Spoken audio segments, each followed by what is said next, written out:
Here's what happened when we called Donovan. Hello. Hi, is this Donovan?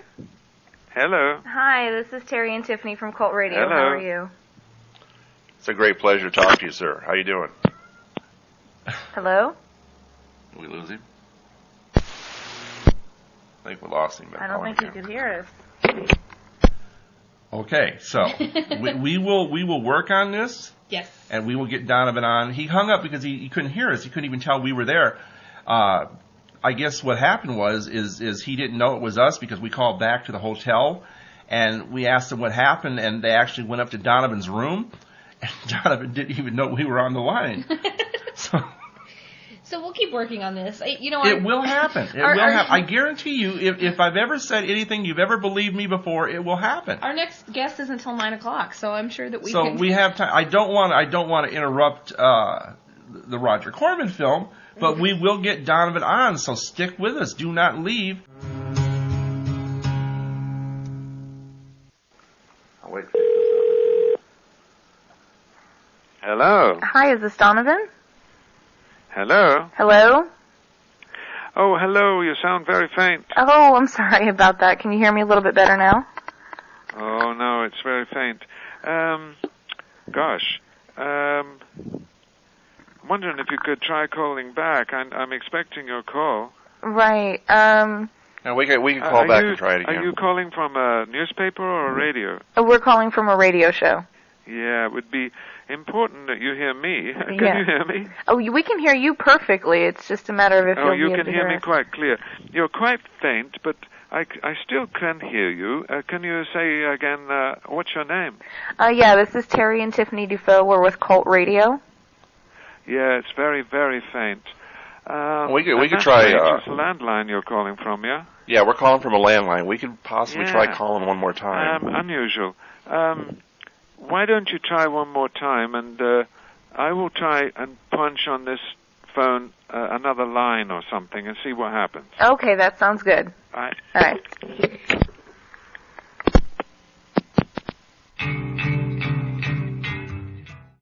Hello? Hi, Donovan. Hello, is that you again? Yes, it is. Hello? Yeah, it's still very, very faint. Oh. If you give it a couple of more minutes, I'm going to try and call the front desk and see what's happening. Okay. Did you get somebody at the front desk? I did, yeah. Yeah, let me call them and you try me in 3 minutes. Okay, sounds good.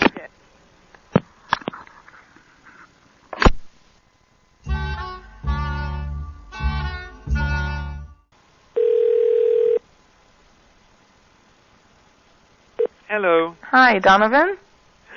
Hang on just a moment. Okay. Yeah. Can you speak? I want my wife to hear as well. Okay. Hello, just checking if we can hear it properly. Yeah, can you hear me okay? Yeah, can you hear us? Yeah, perfectly. Okay, yeah, it sounds clear. Yes, I can. Okay. Okay, hello again. Hello. Sorry about our crappy American phones, Donovan. It's Linda. Hang on. Come here. Can you just say hello again to my wife? Because I still can't hear you, but she says she might be able to.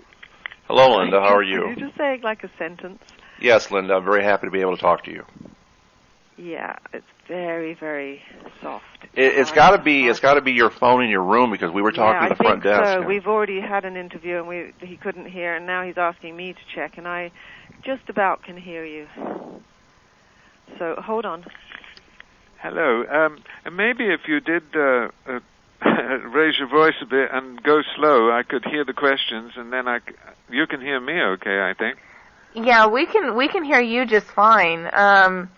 Was the hotel able to change out your phone at all? I don't know. It could be this phone, and the lady said she was going to call me when you spoke to her. Did she say she could hear you quite well? Yeah, the front desk can hear me fine. Did the lady at the front desk say that you were faint or you were clear? No, she said I was clear. Yeah, I can't hear you reply to that. I'm sorry to say this, but I'm going to have to call the front desk again because she was going to tell me whether you were faint, and then she was going to give me another phone. Okay, go ahead and... Okay, you're going to have to call back in a few moments. That's okay.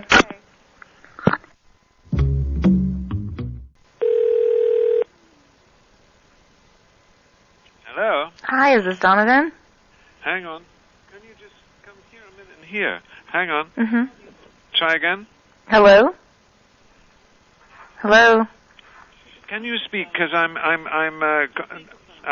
going to give you to the hotel here for a moment. Could you just say hello, hello? Sure. Hello? Hello? Hello? Hello? Yes, hello. So, are you able to hear me? Yes, you are maybe a little faint, but I certainly can hear you. Okay. Okay, hold on for a second. I think we should try out on Skype. Ask when we call back about 5 minutes or 10 minutes. Hello?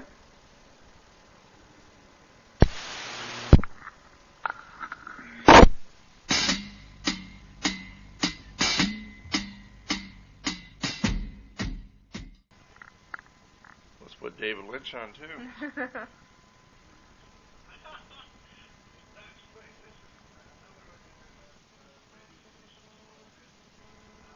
Hey, he's just coming. Okay, sounds good. You still there? Yes, we're here. Oh, God, your voice is gone again. What happened? Could you speak again? Hello? Oh, no. I heard you really clear a minute Try ago. again. Hello? Yeah. Is that better? No. Is that You any... keep talking. Is it any better, or am I still... Like a still poem faint? or something. Okay, hold on. If not, we can call back one more time. Hello? Hello? My wife should... No, I did hear you clear when you very first called. Maybe you could call back and maybe it'll happen again. One more time. Sure, we'll try one more time. Okay, I'm really sorry about this, but we were supposed to push the speakerphone when you called, not to pick up the phone, and we didn't. If you could try one more time, we'll push the speaker. Okay, I'll give you a call back.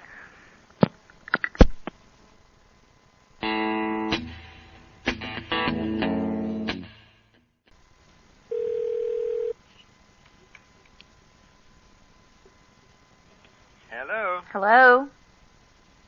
You know, it's kind of better, but I would be speaking through a speakerphone. I don't think that's going to work. Probably not. Call back one more time. Yeah, I can hear you better now. I'm going to pick up the phone now Okay. and see if it's even better. Okay. Hello? Hello? That's marginally better, this new phone. It's a little bit I'm going better. to call back one more time. I'm going to use more. Okay. If you can actually One more go time. slow with your questions and then stop, but keep your questions kind of short, and then I don't have to remember all of it. Okay. I think we might be able to do it. I'm really wanting to. Okay, let me try to do this. Let me do one more thing. Let me try to call you back one more time, and Okay. that way We're cutting the phone we're line down. we're gonna cut Okay. the we're gonna cut All the right. phone lines down here, so there's only one person.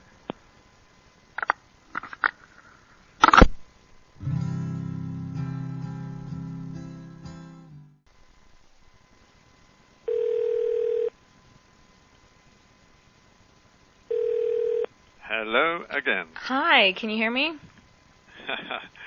I'm going to do one more thing. I'm going to go to the telephone in the bathroom. I'm going Okay. to see if some magic will happen. Okay. Hang on. If you can say something about it here, if he wants to go on. Hello? Hello? That's a little bit better, but seems like there's a speaker going on here. Can you hear me? Yes, I can hear you. I think it might be better if you think this is a clear line that I could speak on. Yeah. I'm going to put the other phone down. Hang on. Okay.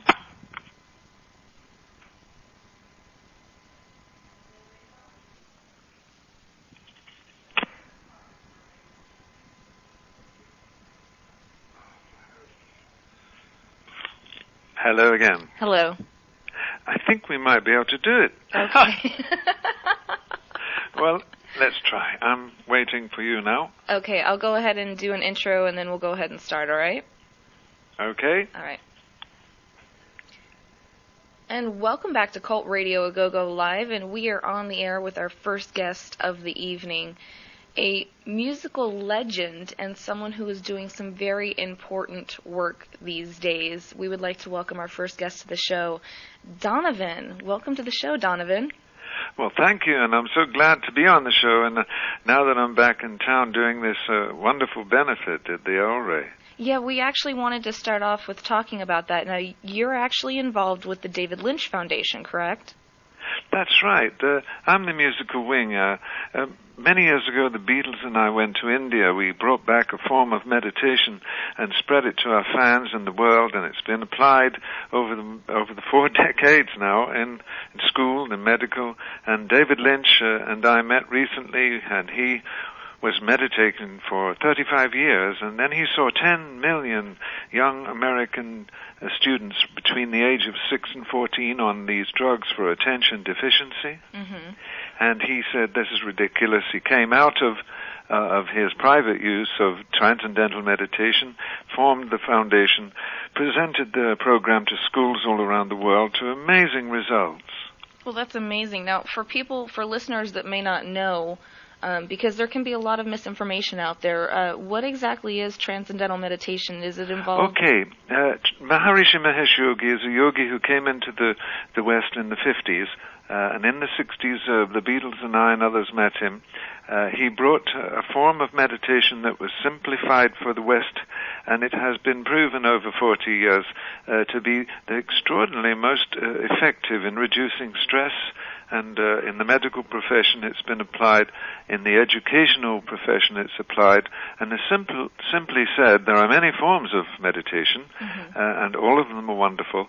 But this one, it seems, when it's measured by the EEG, the little things they put on your head now, and you can see on the screen your brain activity. They have measured meditation now all around the world. And this TM, Transcendental Meditation, is the most instant. What it is a mantra is given in an initiation. It is not religious or cult. It is the birthright of mankind, lost in the West, preserved in the East. And this particular form allows one to dive deep down inside where the stress is relieved. And, of course, it is stress that is causing all the trouble. Absolutely, absolutely. So we want, of course, to talk about the benefit concert, but how did you end up meeting David Lynch? I understand that he David was aware of me and the Beatles having brought this meditation into the West, and he didn't try it himself until the early 70s, but he found it that his anger, his frustration, his doubt, his fear, anything that was holding him back personally seemed to dissolve. He thought it was marvelous, and so he has now used it for his own work. Hang on just a moment. Sure.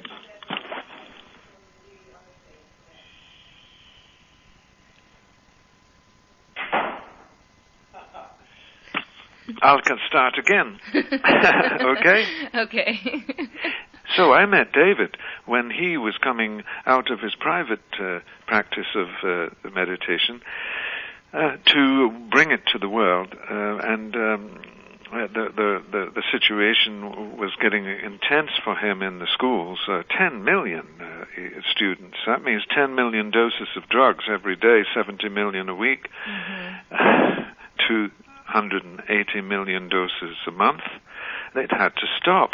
And meditation in this variety called TM has been used for attention deficiency, and it's cured it. And you can see on the websites, dlf.tv, David Lynch Foundation, you can see young students who are suffering from this attention deficiency situation, and you see before and after the interviews with these young ones, and it works. So, how did David and I meet up? we were both aware of each other. He's a kind of an outsider, maverick, in the film world, and I am in the music world. Two outsiders would have to meet one day. And on television, Linda and I were doing an interview in the East Coast some 3.5 years ago for NBC, and they asked us to meditate, to show what it looks like. So we did, and Linda and I were meditating on national television, and David and his foundation saw it and said, "There's Donovan, let's call him. He can join the mission to take the meditation to students everywhere." And that's how it began. Fabulous. Now, of course, we want to talk about the benefit concert coming up on March 19th at the El Rey. What can you tell us about that event? Well, as the musical wing of the David Lynch Foundation, last year, David and I invited Paul McCartney and Ringo and Sheryl Crow and a host of others to a great gala benefit concert, which was almost like the biggest we'd done so far all around the world. David Lynch, my wife Linda, and I have been traveling from Brazil into Ireland to Italy to the UK and presenting to universities and me performing acoustic. And so we've been doing these concerts, and the huge one last year will be on video soon. Change Begins Within. You can follow that up on the David Lynch Foundation site when McCartney and all of us will be on a video soon. But the concerts continue into the new year here in 2010, and so a smaller one is being presented in the El Rey on March 19, and I've invited certain guests, and there will be surprise guests too. It looks like one of the Guns N' Roses will be there. There'll be some from Sublime. Peter Noon of Herman's Hermits, who recorded a song of mine, he wants to come along and sing. But the main band behind me in my last set of the evening is Jerry Vivino and the Conan O'Brien Band, which are really super guys. So we're going to be in that beautiful little theater. Tickets are cheap, $25, and you'll be supporting meditation into schools, which is working so well and reducing stress. Yeah. That's fabulous. Now, I believe I had read somewhere that you had or have an intention of actually opening a university or a school for this. Is that correct?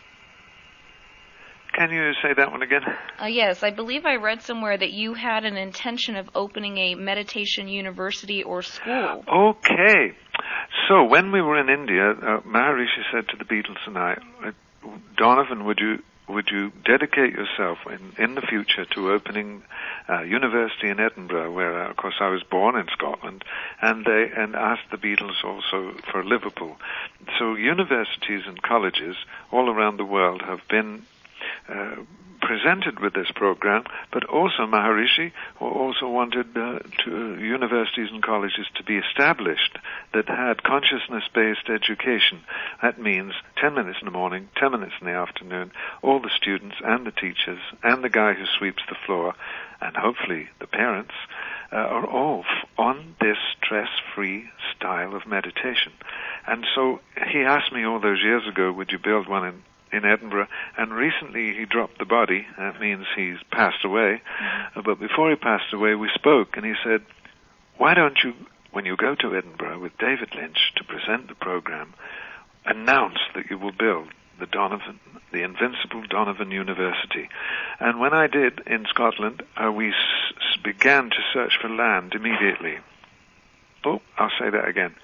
And when we went to Scotland, we immediately began to look for land, and we found some land overlooking the Firth of Forth by the water, which is very Vedic and very good for students to have water to the north. And so we're looking to buy this, and we're raising money for it. So yes, there will be an Invincible Donovan University. Oh, that's fabulous. That's fabulous. Now, we, of course, wanted to talk a little bit about your career and things, everything that's led up to your work with the David Lynch Foundation. How did you end up getting involved in the music scene? Was it something a lot of artists say, oh, you know what, it was just in my blood? How did you end up getting involved? In meditation? No, in music. Oh, in music. Oh, my. My father read me poetry from a very early age, and in Scotland, where I was born in Glasgow, there was a big Irish part of the family on the mother's side. And in those days, in the late 40s and 50s, people made their own music still at parties. And the radio was around. TV hadn't really grabbed the attention that it has today. And I listened to a lot of folk song. I didn't know I was listening to folk song from the Irish and the Scottish side of the family, but everybody had a song. My father read poetry, didn't play guitar. My uncle did, and I heard a bit of guitar. And so I was aware until the age of 10 of quite a lot of music and ballads and poetry. Then, when I moved down to England with the family, it was that magical year of 1955, 56, where what we know as rock and roll was born. Mm-hmm. And when I was 10, 11, 12, 13, I was listening to the Everly Brothers and Buddy Holly. But then when I went to college, I was fascinated by Joan Baez, Woody Guthrie, Pete Seeger, and the Beat Poets, Jack Kerouac, and Allen Ginsberg, and Ferlinghetti, and Michael McClure, and oh my goodness, I was overwhelmed by Bohemia, and I realized Bohemia was where I was headed. Just like Dylan out of Duluth into Minneapolis for his first Bohemia, and then on to New York City, I made the same pilgrimage. And off I went, headed for London, but arrived in St. Albans and started absorbing an enormous amount of music. Hitchhiked away down to the beaches, all in my book if you go on my site, donovan.ie. And when I was down in the beaches there, I committed myself to be part of the voice that was going to sing out after 2 wars, a depression, and the nuclear bomb hovering above. I wanted to put meaningful lyrics back into popular culture.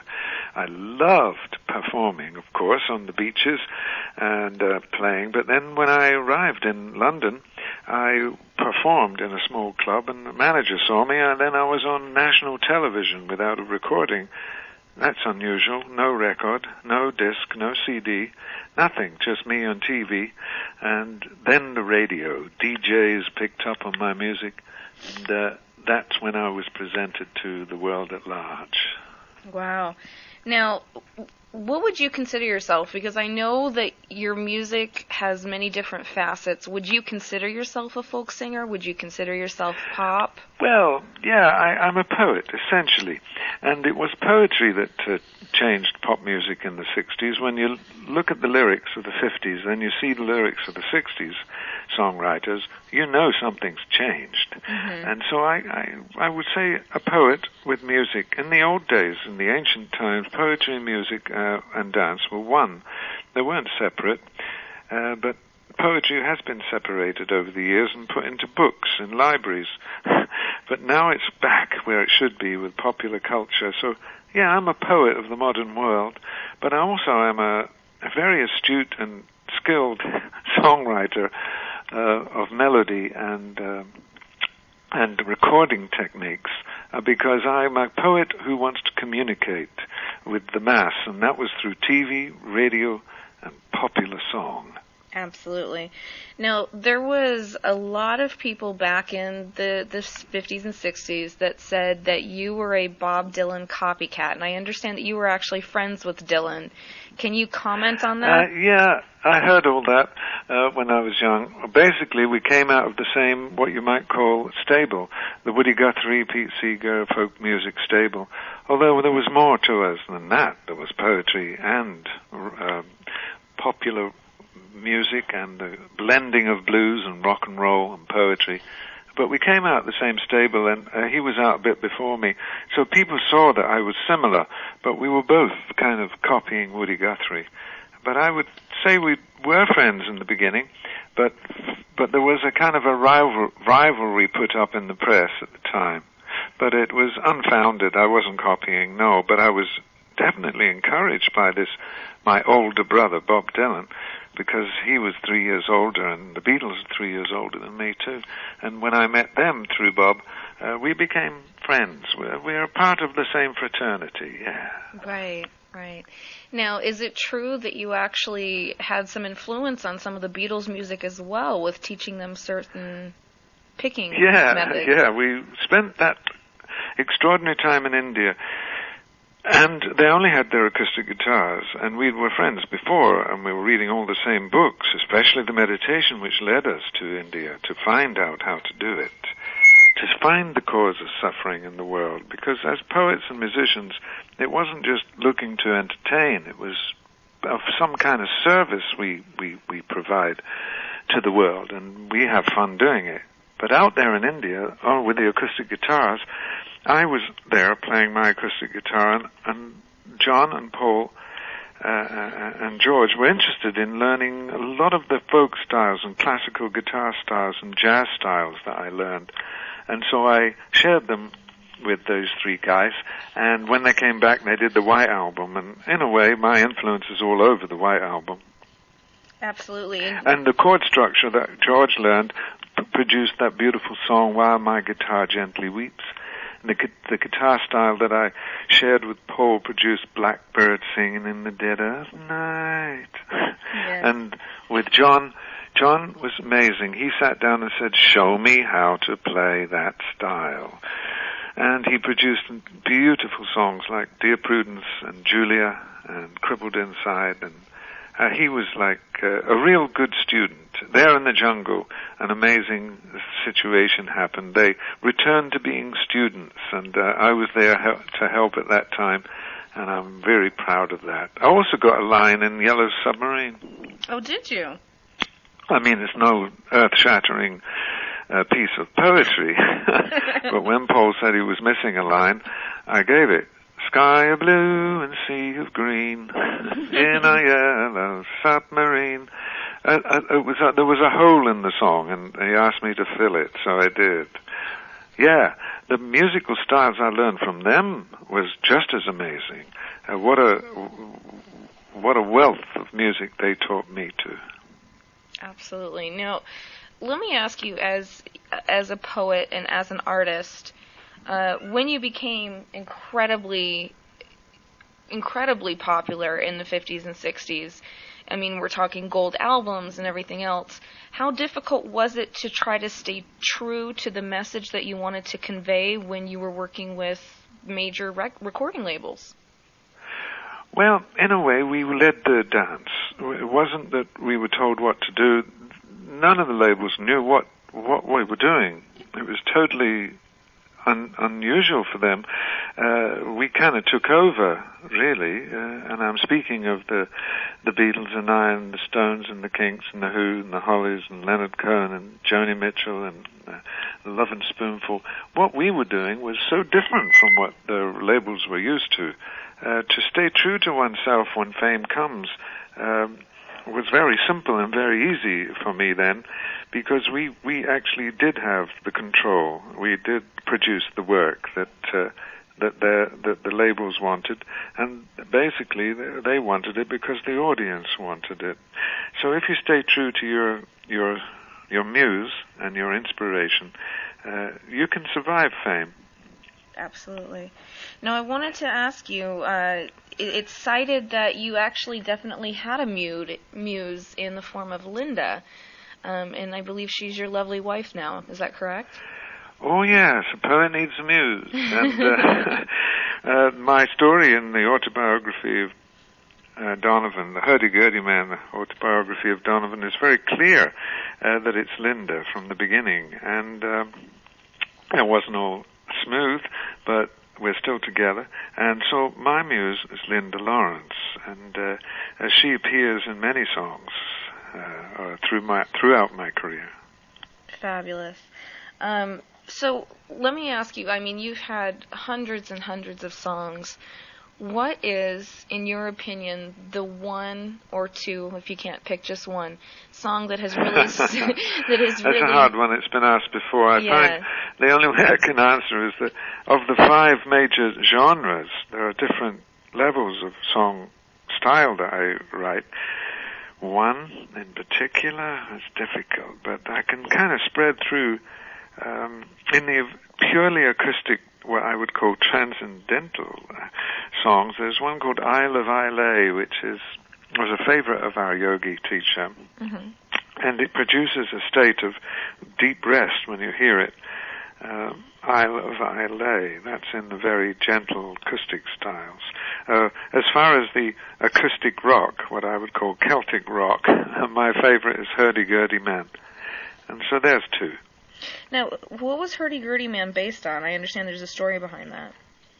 Well, it was begun just before India and completed after, and it spoke of meditation, and it was the first sort of experiment that I was making with bringing in the power chords that were so powerful an influence on me from Dave Davis of the Kinks to Pete Townsend, Cream, and then of course Hendrix and Jimmy Page, and all those sounds that they were making, I wanted to blend.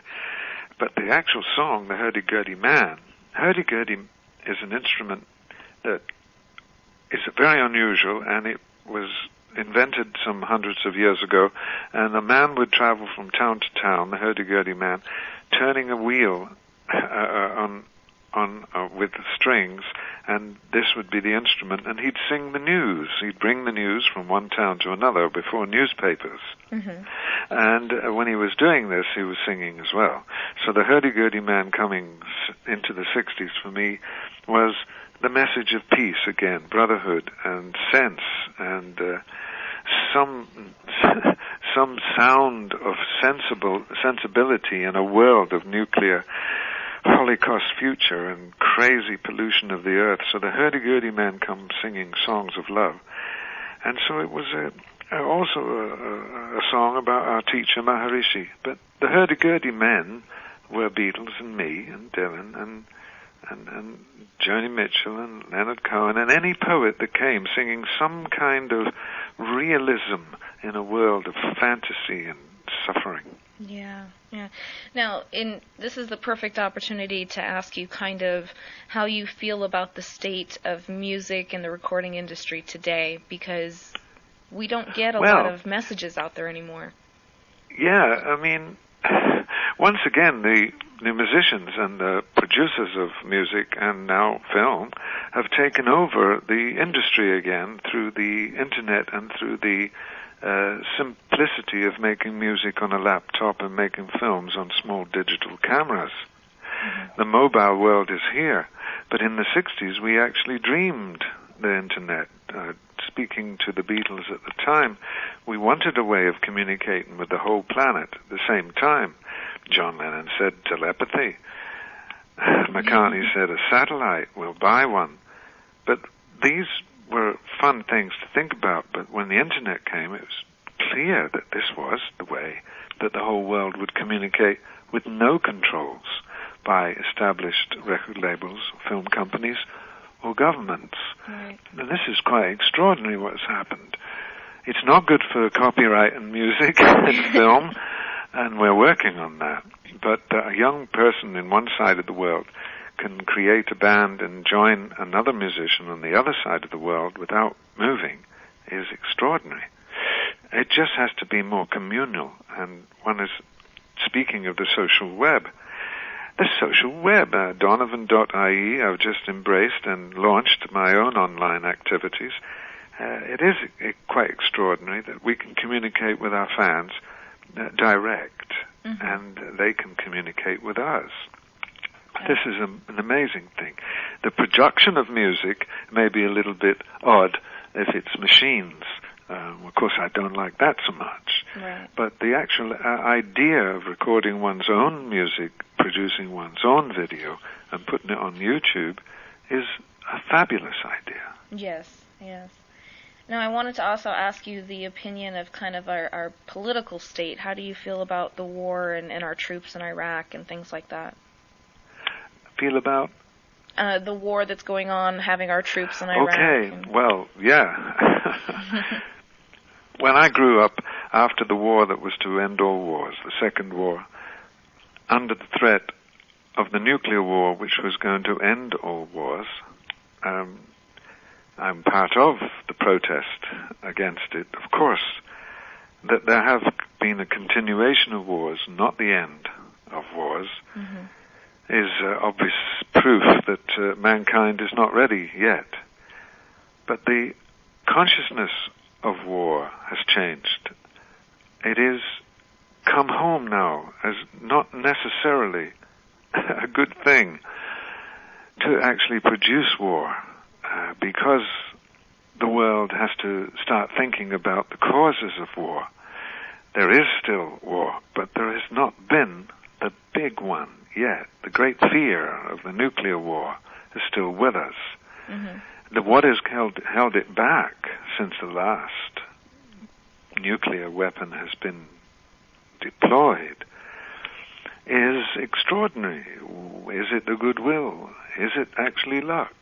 Is it actually sensible way to look at it, that we cannot have the big one and that we have to put up with the small ones?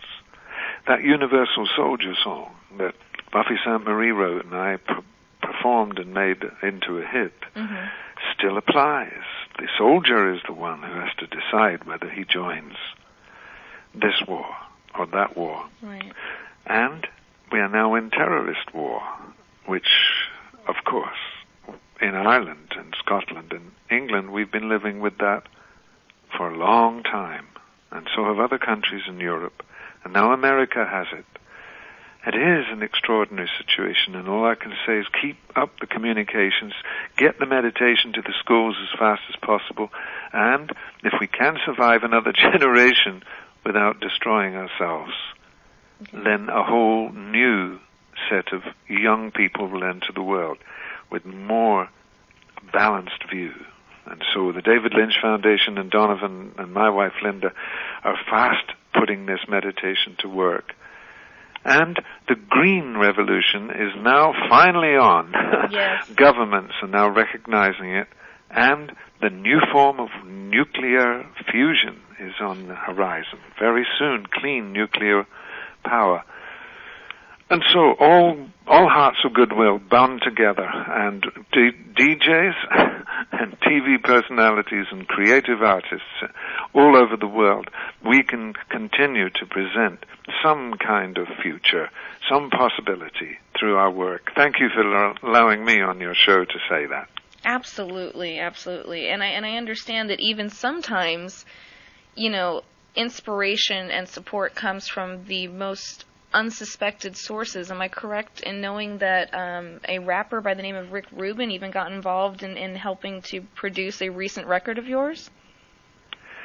Well, the support comes from everywhere, and wherever the musician has grown up, in whatever genre, as musicians and creative artists, we do feel that our work can be of some assistance, and great amounts of artists are now getting behind various charities that touch their hearts.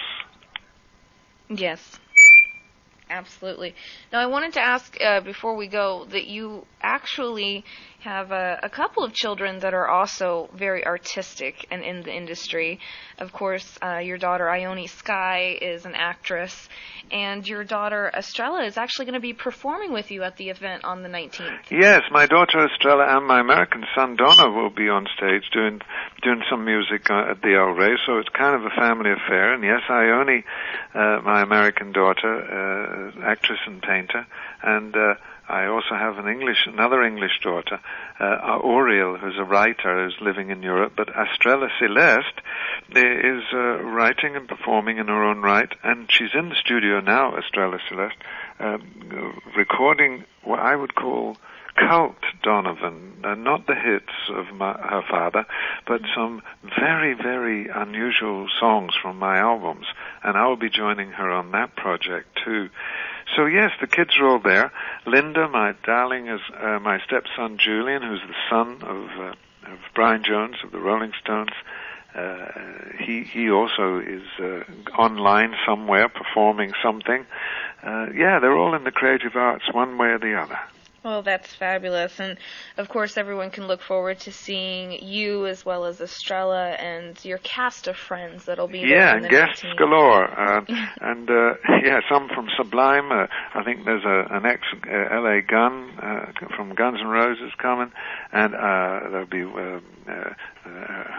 Peter Noon from Herman's Hermits going to record one of my has recorded one of my songs over the years, and he'll sing it. And then mystery guests, which seem to be lining up, that I don't even know about. And the Joe Vivino and the Conan O'Brien Band will be backing me up. We're old friends now, and I'll be doing mostly my hits, of course, and some cult, and some unusual new songs too. Join us; it's cheap, $25. Absolutely. And you're helping students de-stress and chill out and get on with it in the schools that are highly at risk in California.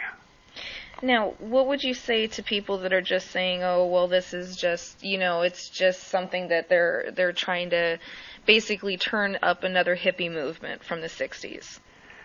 Well, it is another bohemian. I'd call it bohemian rather than hippie.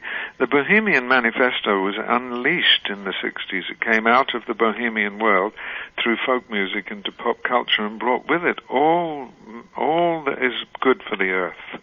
Of course, ecology and women's rights, civil rights, protest against war, healthful living, meditation being the king of it all, to de-stress a world. Of course it sounds like the 60s, because the 60s is still alive, and all the doors that were opened are still wide open.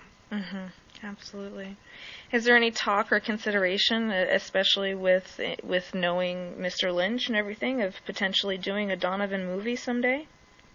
Say that again? Is there any possibility of potentially doing a Donovan movie someday? A Donovan movie? About the story of your life, perhaps? Oh, well, if anybody's listening and struggling writing scripts, maybe they could pick up my book, because it's quite astounding between me, Linda, and all the artists that we knew and worked with. I completed a book called The Hurdy-Gurdy Man, the autobiography of Donovan. It's on Amazon, and basically it's all there. If anybody wants to write a story, I don't know, it could become a movie, I guess. Well, we recently talked to Tommy James from Tommy James and the Shondells, and he's in the process of making a movie. There's definitely enough songs. Yeah, absolutely. Well, thank you again for letting everybody know I'm in town. David Lynch will be there at the event at the El Rey Theater on March 19. A host of guests, all my hits and stuff more as well. Me, my daughter, and my son on stage for the first time, and a great cause of bringing stress-free meditation to students, yeah. Absolutely, and we'd like to encourage everyone. You can get tickets through Ticketmaster. Also, you can head on over to donovan.ie. Donovan, it has been such a pleasure to speak with you, and thank you so much for being on the show. Well, thank you, and check out David Lynch Foundation at dlf.tv. That's an incredible site. Shows you all the students benefiting. Thanks again. Thank you. Bye-bye. Bye now.